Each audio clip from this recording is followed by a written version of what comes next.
the theme with this trade deadline.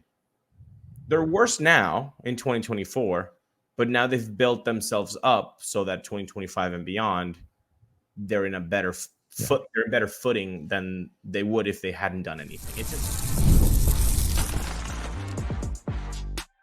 You are Locked On Rays, your daily Tampa Bay Rays podcast, part of the Locked On Podcast Network, your team every day. Welcome to Locked On Rays, your daily podcast covering everything Tampa Bay Rays, from game analysis to player interviews. We've got you covered with all the latest news and insights. My name is Kevin Weiss. I'm Ulises Sambrano, bringing you expert analysis and passionate discussions about our beloved Rays.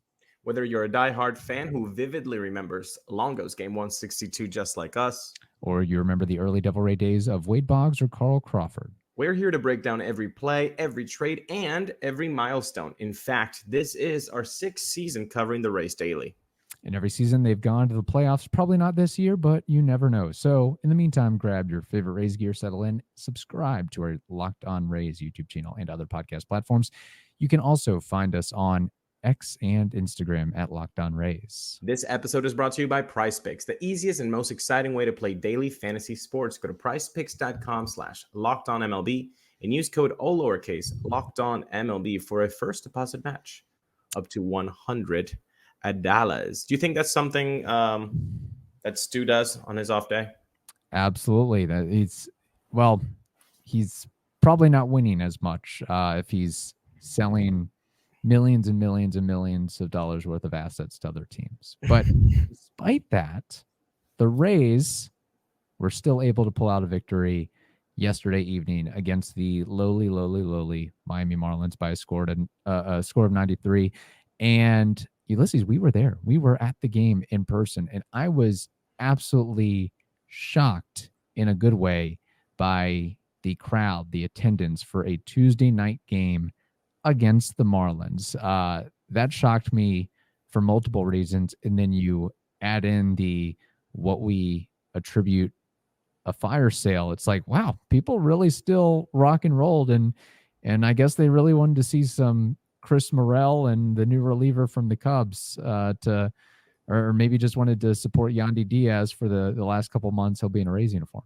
Yeah, it was very surprising on a Tuesday, plus the Miami Marlins, plus after selling off fan favorites. It was surprising to see 17,931 people there, according to Mark Topkin.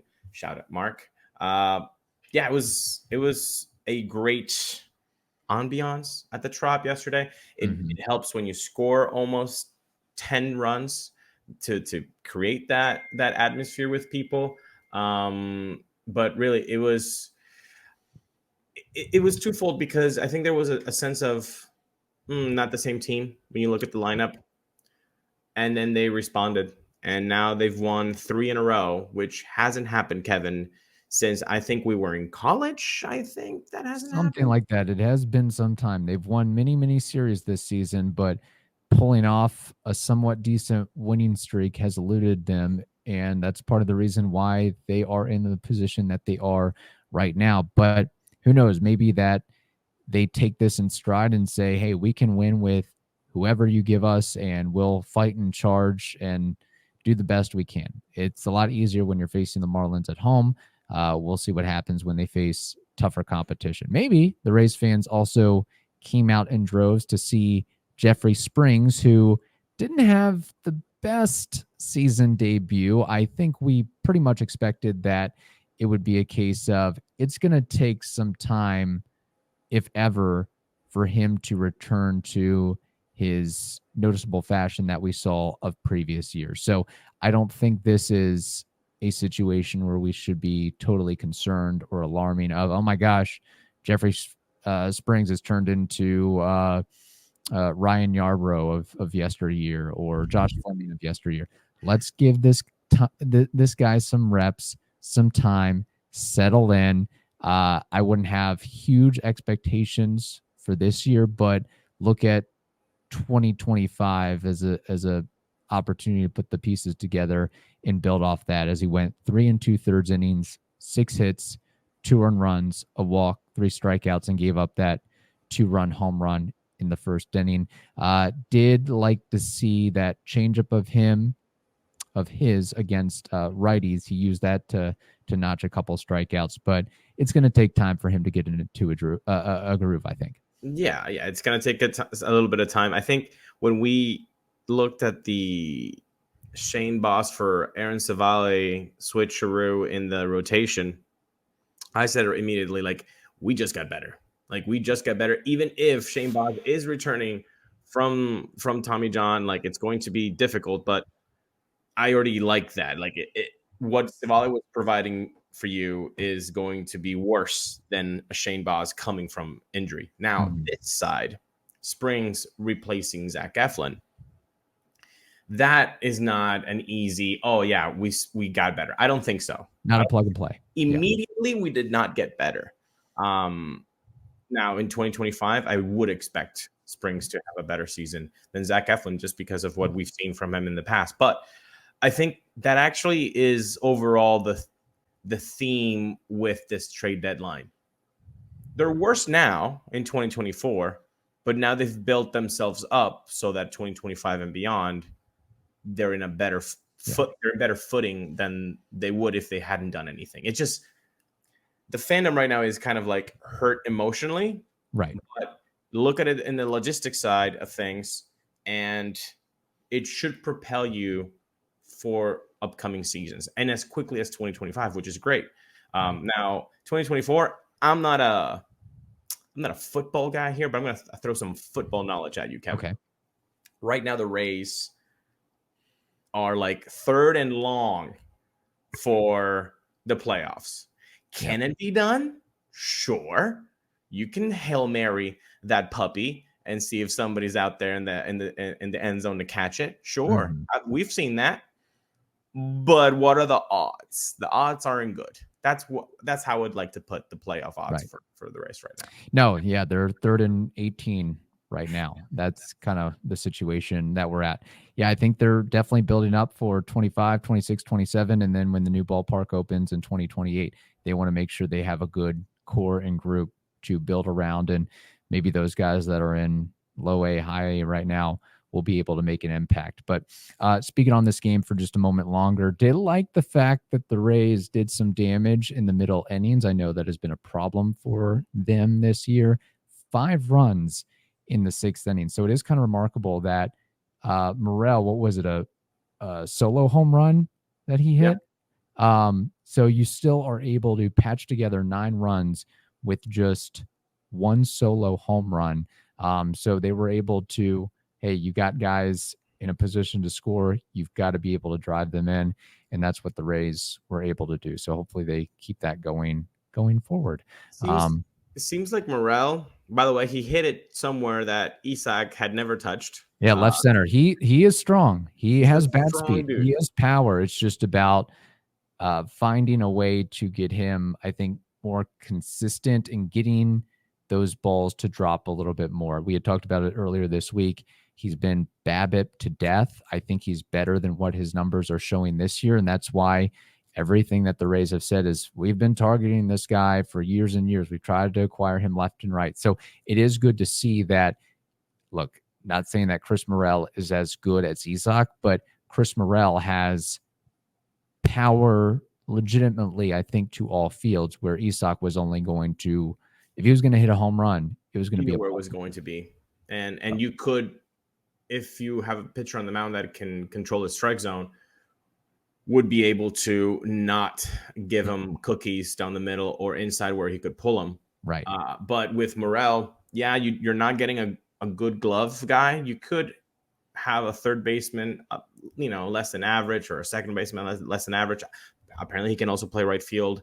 I saw a video of Josh Lowe and him practicing before the game started. That was pretty cool. Josh kind of like talking about how to track fly balls and all that. And his post-game conference with Trisha, got a fan. I'm a fan. I'm a fan of Chris Morel. The personality ekes out of him, oozes out of him, and in a good way. So let's hope that this is one of many home runs that he's going to hit in a Rays uniform. That's good to hear. All right, we have more to discuss, but first we have to tell the audience something very important. That is right. Well, guess what? Baseball season is moving right along, folks. It is. And I know that you're like, it just started. No, it's almost August. And you can make some cash on Yandy Diaz performing on Price Picks. Whether it's stolen bases, home runs, or hits, take your pick of more or less and add them to your Price Picks entry today. With how well Yandy is playing baseball, you can turn $10 into $100 with just a few taps. The man's already hitting 270, people. Mhm. Okay? That you did not see coming. Download the app today and use code LOCKEDONMLB for a first deposit match up to $100. Price Picks is really simple to play. You can make your picks and submit entries in less than 60 seconds. Quick withdrawals, easy game playing, and an enormous selection of players and stat types is what makes Price Picks the #1 fantasy sports app. So get in on the action and download the app today. Use code LOCKEDONMLB for a first deposit match up to $100. That's code LOCKEDONMLB, LOCKEDONMLB, for a up to $100 match on your first deposit. Pick more, pick less. It's that easy. We also want to tell you to make the switch to Locked On Sports Today. Locked On Sports Today brings you can't miss analysis, opinions, and news streaming 24/7 on YouTube or the free Amazon Fire TV channels app. It is part of the Locked On Podcast Network, your team every day. Well, the last day of the trade deadline, I think from a Rays perspective, was a little anticlimactic when you consider all the big pieces that were moved over the preceding weekend, from Isak to Yandy to Eflin, go on down the list. And then there were rumors galore, as there always are. But ultimately, here's who was moved in the final hours of the trade deadline. You had Ahmed Rosario traded to the Dodgers, and the Rays getting back a AAA reliever. Hey, look at that. A high minors acquisition, Michael Flynn, right-handed pitcher. And then the Rays took on a deal with the Cardinals where they give the Cardinals Sean Armstrong, and the Rays receive Dylan Carlson in cash. And then a very minor deal was the Rays getting Paul Gervais from the Mets, and the Mets getting right-handed pitcher Tyler Zuber. So not quite the explosiveness as if a Brandon Lau was traded or if a Yandy Diaz was traded. So I guess that's good for now. At some point, those guys will likely be traded, but it was relatively calm in the last several hours of the trade deadline. And we pretty much expected that Armstrong was going to get the boot and Rosario was going to get the boot. And quite frankly, I wasn't tearing my heart out that the Rays were going to trade those guys, because I was just assuming that they were going to make that move. And hopefully it's a case of Michael Flynn. I know his numbers aren't good, but maybe they see something in him and they can turn him into the next great reliever that you've never heard of. And for Dylan Carlson, it's a guy we've heard of. You know, he was at one point the top prospect in the St. Louis organization. He was one of the top rookies in 2021. He had that one really good season, and he's just been battered and tattered by injury, shoulder, ankle, wrist, I think oblique as well. Just anything and everything has gone wrong for Dylan Carlson, but he is a talented player. He has shown the ability to perform at the major league level.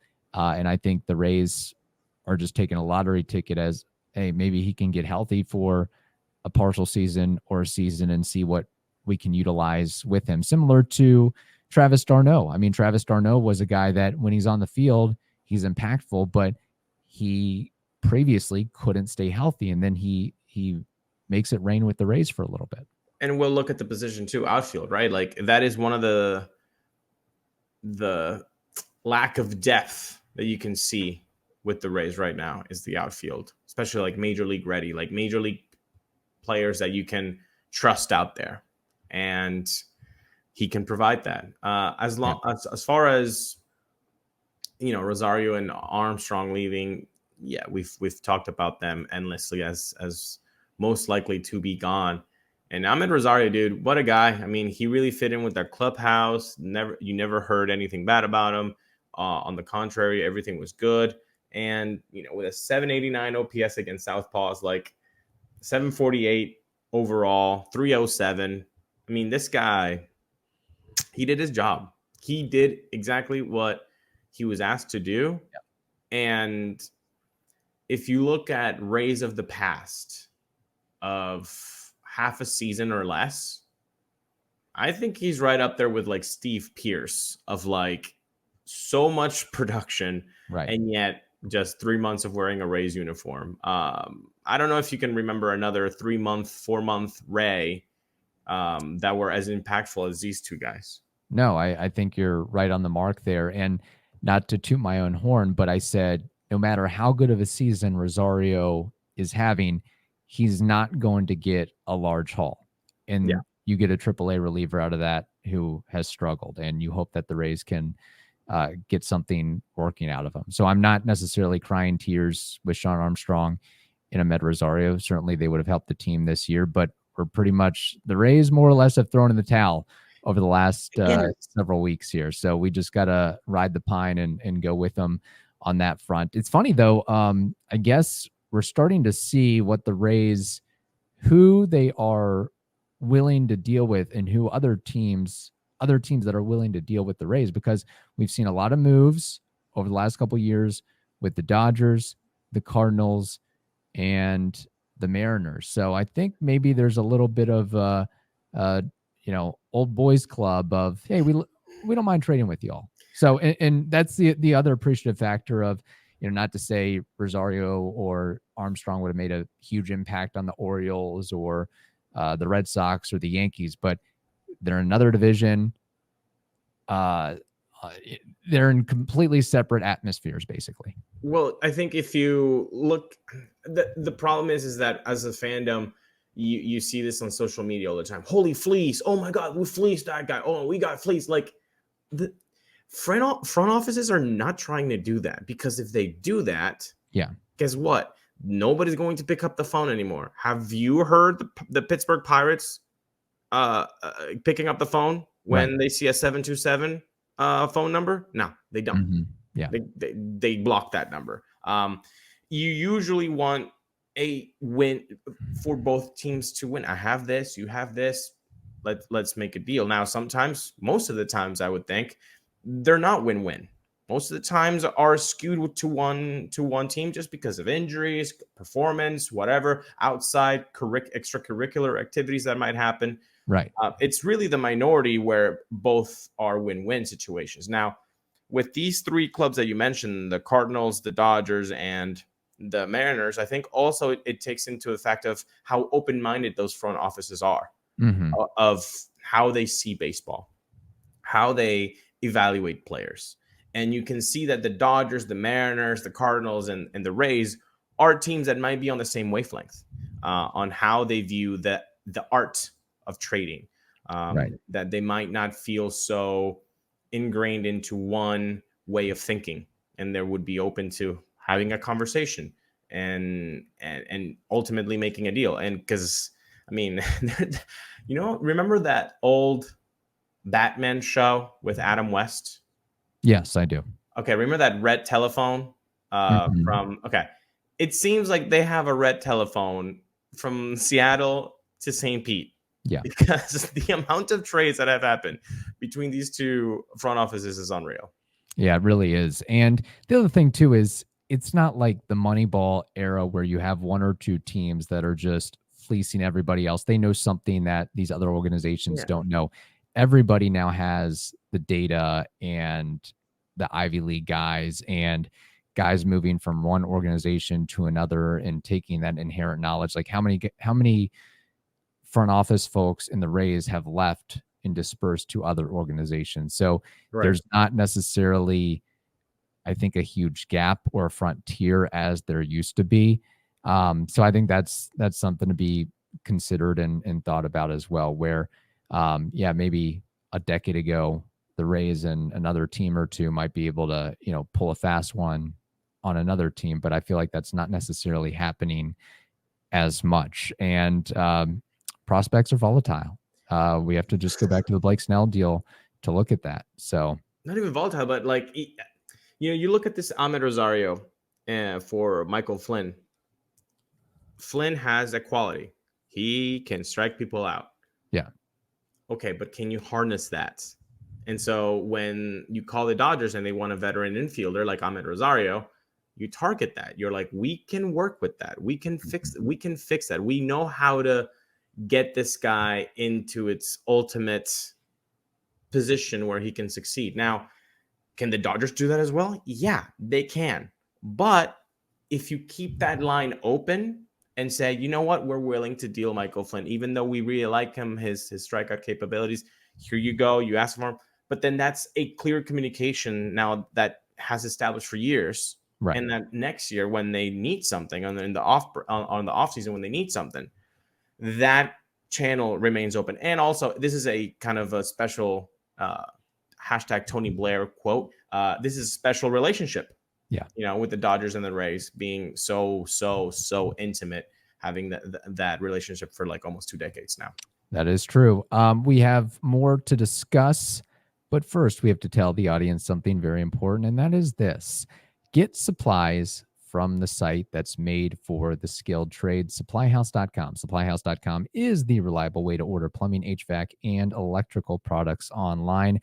Their easy-to-use website is packed with helpful resources and the latest product info to help you get the job done right. Shop a complete inventory of over 200,000 parts from over 400 top brands and get your order delivered right to your door with fast shipping from coast to coast. Need help with an order? Get expert support and industry-leading service from the friendliest folks in the business and talk to a real person every single time. Join the thousands of trade pros already benefiting from their free membership at supplyhouse.com/TM and order plumbing, HVAC, and electrical supplies from anywhere with just a few clicks at supplyhouse.com. We also want to remind you that you can catch every pitch of the Rays hometown broadcast with SiriusXM. Just download the SiriusXM app and search Rays. Also, bookmark si.com/MLB/Rays for written content about your Tampa Bay Rays. So last thing on the trade deadline, Ulises, Yandy Diaz, scale of 1 to 10. How surprised were you that he wasn't traded? That's a good question because I definitely did not want him traded right ever. But once Randy leaves, once Isak leaves, actually my confidence level grew that Yandy would not be gone, because then you can't stare at a camera if you're Neander and Matt Silverman and company saying that you're not punting on the 2024 season. Like right now, you kind of can. Like now, you can say, "Hey, we're better for the future." We'll see what we do this year. But if you trade all of those guys plus Yandy, you don't have the stone cold face to say, "No, we believe in this team in 2024." Nah, you clearly do not. So then that's why I thought that he wouldn't get traded. Thankfully, he didn't.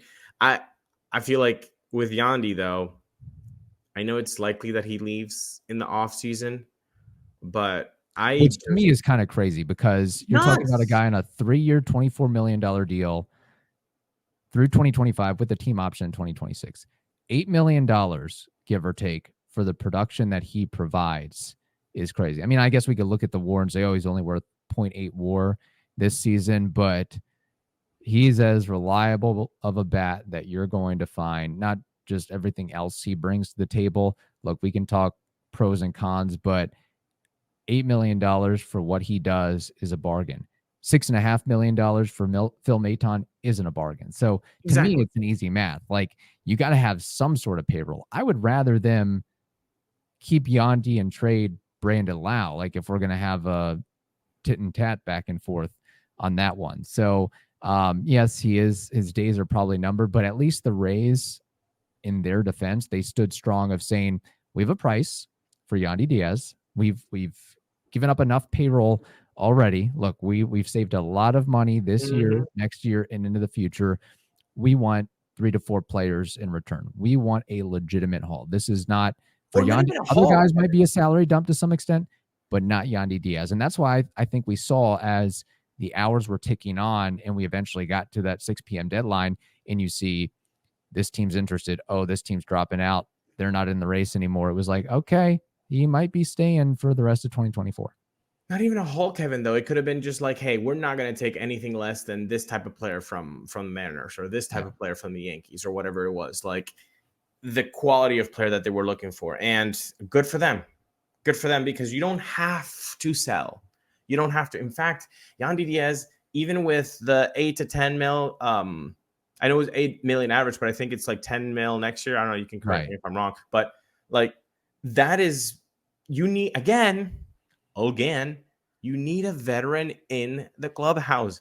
You have zero of that if you trade him next year because Bilal, you're not picking up that option. Now, Bilal could be a special scenario where they pull a Mike Zunino with him and have a conversation, say, hey, we're not going to pick the options up, but if you're willing to come back for a little bit less, we're game. He might be interested in that, or he might be like, nah, fam, I'm good. I have the memories. Peace out. But if you trade Yandy, I feel like who is in that void of clubhouse leader? You need that. We've talked about that like endlessly on this show for about 6 years now. I know the WAR is not pretty this year, but you can look at a lot of different extracurricular activities that might have been happening in that clubhouse, people around them, and distractions matter. Next year will be different. Should be different. So I would put my green Skittles on Yandy having even a better season. And we've seen what he's doing since July, before that, since June. He's picked his average up to 270, like I said. His OPS is around 720.